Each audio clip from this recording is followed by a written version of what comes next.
Sökünme deyman, sökünishga majbur qiladigan hayotdagi holatlar zaynab qildi meni. Buyini skazal akalar meni olganimga 2 hafta bo'ldi. $400 olganman. Biror marta hali bunda keksam ko'rilmagan akalar kravatni orasida qolib ketibdi, men qaranglar. Eng qizig'i buni sensori hali ham ishlayapti ekan. Buni tuzatsa bo'lsa kerak. Endi bo'lmaydi. Onayni skazali bilat. Mana shu yerda tashlab ketaman bu musorda, ko'rsam asabim buzilyapti. Kerak emas menga plansheti ham, traki ham kerak emas. Ichidagi sherigim ham kerak emas. Dvorniy bo'lib ishlab yuribman, oyiga 3 million so'm pul topib. 6 oy bilan pul yig'dim, shu planshetni olaman deb 2 hafta ham ishlata olmadim, sinib ketdi. Menga qizlar qaramayapti mana kiyimni kiyib yurganim uchun. Rossiyada meni ko'rni deydi eng kamida.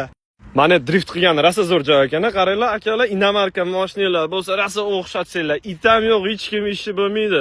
Inomarka deyapman, Cobalt Gentralarda kelib aylanib yurmanglar, drift qilyapmiz deb sharmanda qilib. Meni kechir. Instagram uchun qildimmi, meni kechir. Bilamon qaranglar, bilan Nokiadan joni qattiq ekan, buni gapi yo'q ekan. O'zbekistonda bo'lganimda izolentalar bo'lsa ham ishlatardim, borim.